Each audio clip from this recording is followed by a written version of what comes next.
Welcome to Fuel.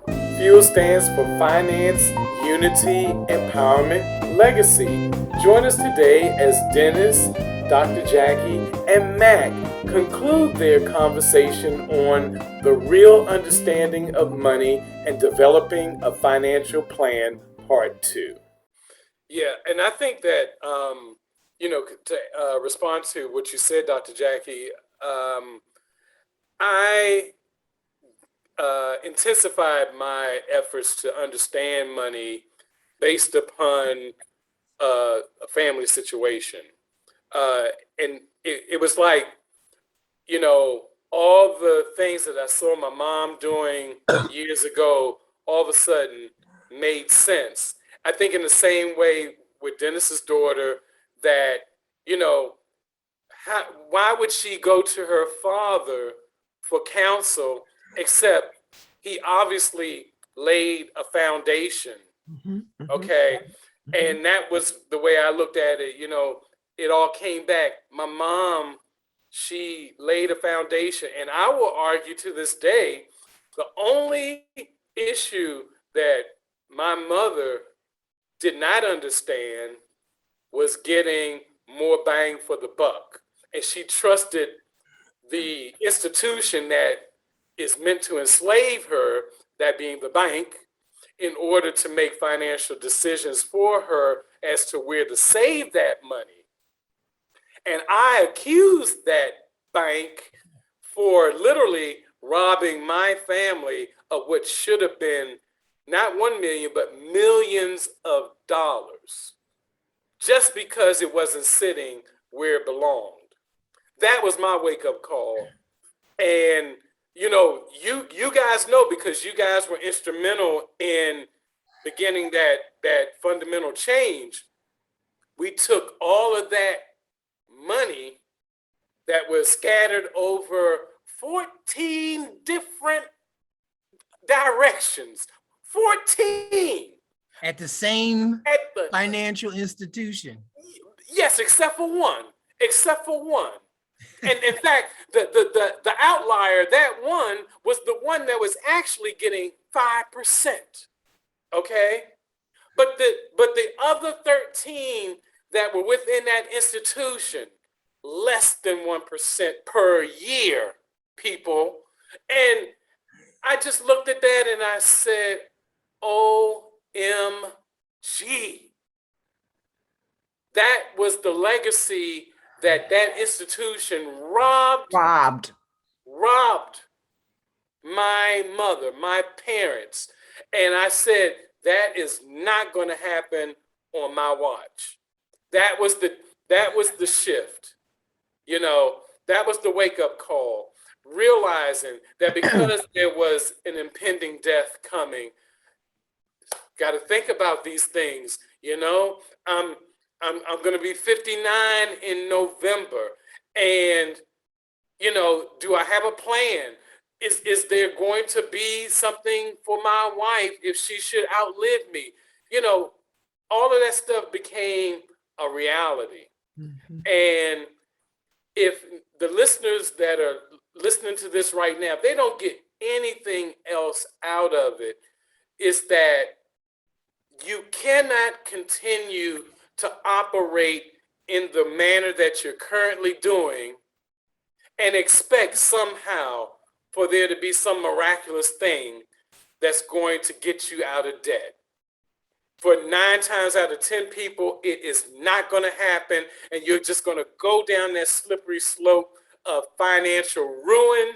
And the lessons that you leave your offspring are going to be the same financial debtor mentality issues that people are currently dealing with.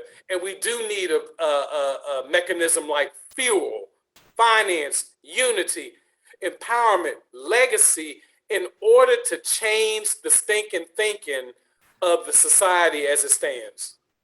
Matt, to be kind to everyone, we were all trained to think that these people, I say these people, are our friends and are looking out for our best benefit. So when I was younger, I'm from Pennsylvania, There's this bank called PSFS, Pennsylvania Savings Fund Society.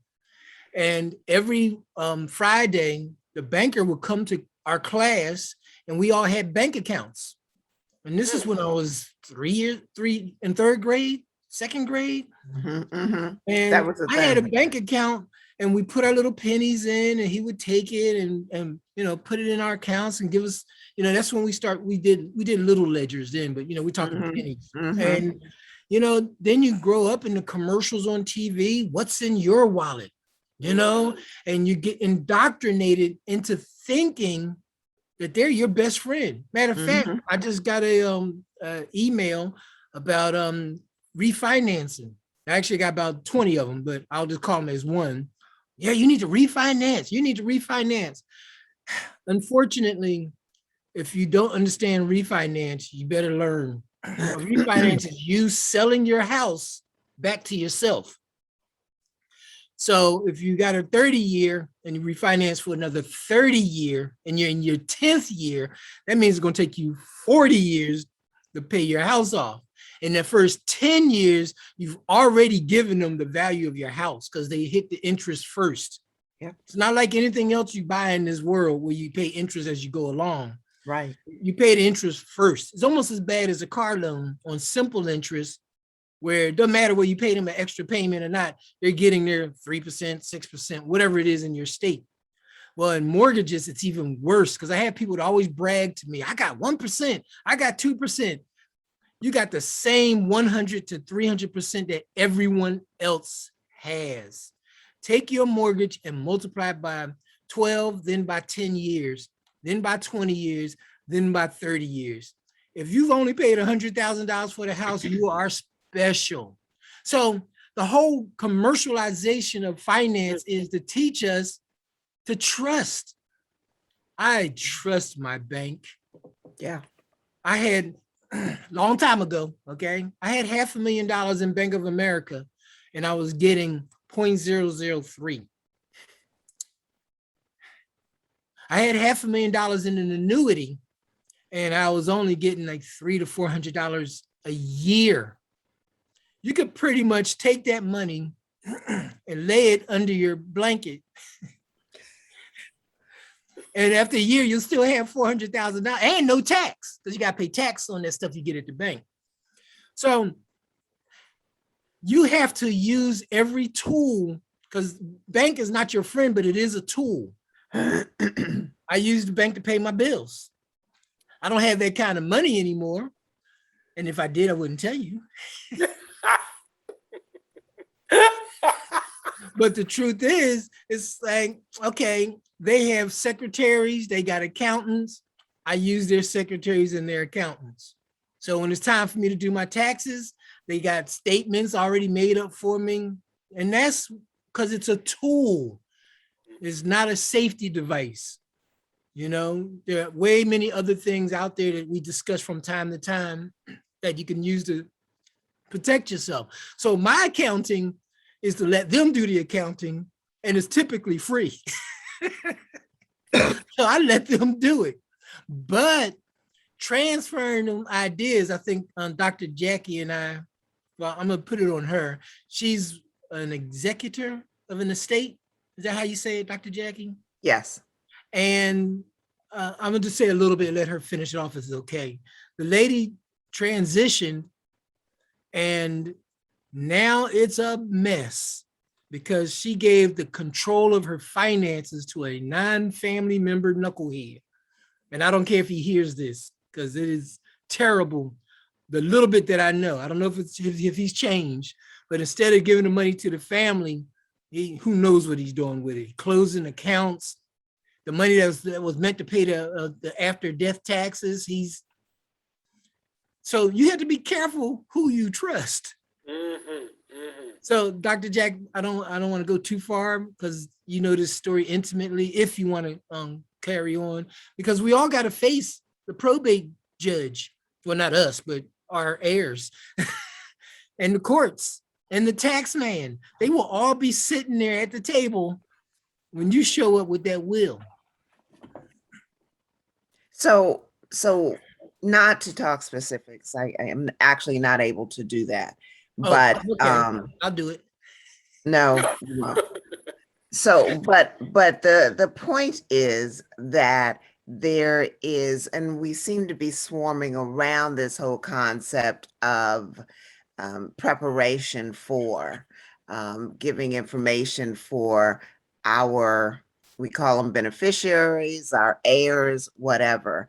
And I had the opportunity to talk to a friend who said there is so much to be learned about this whole process of what happens to our property, what happens to our money. We have assumptions of how we can leave something because I really, really love this person or this, even this charity. But there are stipulations that we think we can put in a will that really don't hold base in a court. And so one of the things that I've learned is, yes, you can go online and find a will and you can fill it out and you may have your bases covered.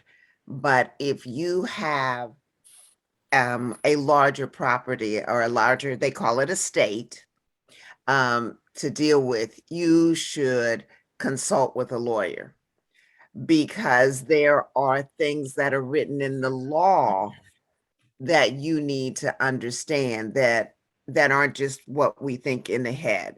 Okay. So Mac's my good friend, and I'm going to say to Mac, I want you to do this because you're my good friend and I trust you and I want you to do this. So I'm going to put you kind of in charge of something.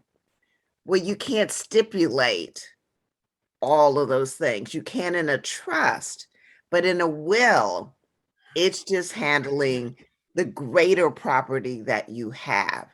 And so this has been such a learning experience because the individual that I'm an executive for did what she did out of love. And it was simply the fact that there are legal confines that you don't necessarily know. And out of love for the individuals in her family, it becomes convoluted because the law says, well, you can't do that. Or if you do that, this is what it means. So having a will, particularly if you have an estate that's more than one house, one car, and a little bit of money, because that's what most of us have. And some have no house, they have a car and a little bit of money. Some of us don't have that either because we're still paying on it. So it's a little bit of money. But guess what? A lot of us have is debt. And the first thing that is going to come out of your money is the payment of that debt. And so you're thinking, I want Mac to have this. I want Dennis to have this. I want my grandbaby to have that. I want my dog to have whatever. And the debt collectors say, you didn't put me on that list. But guess what? I'm on top of that list, even though you didn't put me there. Everything starts with the debt collector. And if that means it has to wipe you out in order to get what they get what they get. So people will think, I'm going to just spend this money, doesn't matter what happens to it when I die, and they get whatever. There may not be any whatever because of the debt. Okay, so that's one huge lesson. And then I've got this property. I want this property to go to Mac. I want this property to go to Dennis. I want this property to go to my daughter and my grandchild, whatever.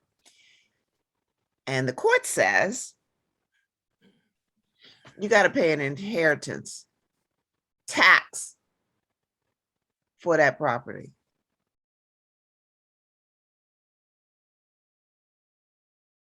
What?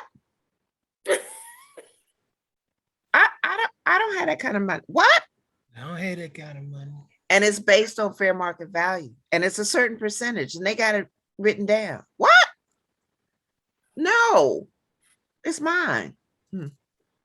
So it's those little things that then, as the writer of the will, you get a better understanding of what you're doing to Mac and to Dennis. Because now, if they really, really, really want my castle, They're gonna have to take out a loan, beg, borrow, get to pay. Or the court might say, you don't have no money? Okay, we'll take it another way. Mm-hmm. Mm. Okay. Mm-hmm. So it's the essence of being educated even beyond your death. Because now let's say I'm not gonna bother, I'm not gonna write a will.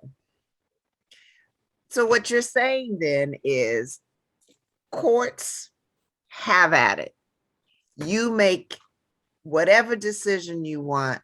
You don't know that my grandchild is my heart and I wanted this taken care of. You don't know that my aunt is my second heart. You don't know that. So you decide who to give it to because I didn't do a will to make those priorities known. It's like every other day there is a new lesson of the importance of gaining the information. Yeah, Dr. Jackie, interesting you should close on that point because it immediately made me think about Prince and the fact that he died with no, yeah, look at you, but that he died with no will. And you're talking about a person with so many assets and what they call intellectual property, okay, that is now divvied up by the court system to some siblings who really don't have any grasp of financial matters. And I'm not throwing shade at them. I'm just saying if he just had that plan in place with, to your point, Dr. Jackie, with legal representation to show him how to maneuver that, then it could, I mean, it's probably still a good situation for most of the siblings, but it could have been so much better. Okay. And sometimes people, they just hear a certain dollar amount. Oh, I'm rich. And they do not understand. Yeah, okay. So maybe you got a lump sum. Maybe that lump sum is even $1 million. Maybe it's that even after taxes, right? But then how do you live for the rest of your life on that? And you have no strategy, no foundation, no ledger, nothing to go off of. And what happens to most people? That meal is gone just like that. And Broken a month. Yeah. done, done, done. Now, the three of us, if we had that meal, we know what to do with it, and we are sitting pretty. Our families are sitting pretty for generations because of compounding, all kind of other things that we don't have time to go into now. But if you're just getting this lump sum amount, you've never dealt with anything over your weekly or bi-weekly check. You've never even seen that kind of money. You don't even know the difference between 6 figures, 7 figures, or 8 figures. And all of a sudden, now you're the king of the castle or the queen of the castle, and you have no idea what to do. I mean, you can even extend your conversation to basketball players, football players, soccer players, lottery winners. If you don't know how to handle a dollar, you will soon lose it. Yeah. And here we go. Here we go. You know, it's amazing. Go on, Dr. Jackie. Well, and it's the perspective on how you can spend it, like it's an a well that never empties. And back to my brother in the ATM, and it's just shooting money. You know, I used to say he thinks is shake the tree situation. And I understood money, but stayed away from the ATM because I didn't want to get sucked into this whole shake the tree concept. But um, when you win that big pot, and because people so often look at, I got $1, when can I spend it? Right? That whole mindset that you started with, Dennis. I got $100, when can I spend it? I'm gonna find a way to make it grow, but when can I spend it? Yeah. There is no long-term look. So when the lottery says, do you want the lump sum? When the estate says, here's your lump sum, taxes already out, and you've got this lump sum, and they see these zeros, their mind immediately goes to, I want this, want. There, and there no balancing of needs and wants. It's all wants. My hands up. This is what I want. This is what I want. This is what I'm gonna do. I think that's the good thing about getting older. You don't want stuff anymore. You don't You want know? stuff because you got too much They stuff, say, right? oh, these boots are on sale. So what? Don't I want too me much some stuff. winter boots because the snow is coming. I want to get a bigger shovel because the snow is coming. I don't want to go for Fashion Week because that Fashion Week crap is cold. You know, I mean, I think at church when we see the little girls come into church with little teeny jackets on, and we have scarves around our necks and big jackets on. You're like, are you kidding me? Who wears high heels in 8 inches of snow? Because they want to look good. I said, look good is just the same as saying, I want pneumonia. So, Yeah. so yeah, when I guess we talked about this last time, was separating wants from needs. Yep. And I think when you're younger, your needs are your wants because you didn't have anything in the first place. Yeah. And your parents are giving you everything. And I Right. used to tell my daughter, I said, look, let me tell you something. You can only be a child till you're 19, but you'll be an adult from 19 till you die. I said, let me tell you, you will never have it like you had it when you were 19 and younger. You know, she just run up to me, Daddy, I need a coat. And Daddy go get her a coat. That means Daddy didn't get a coat.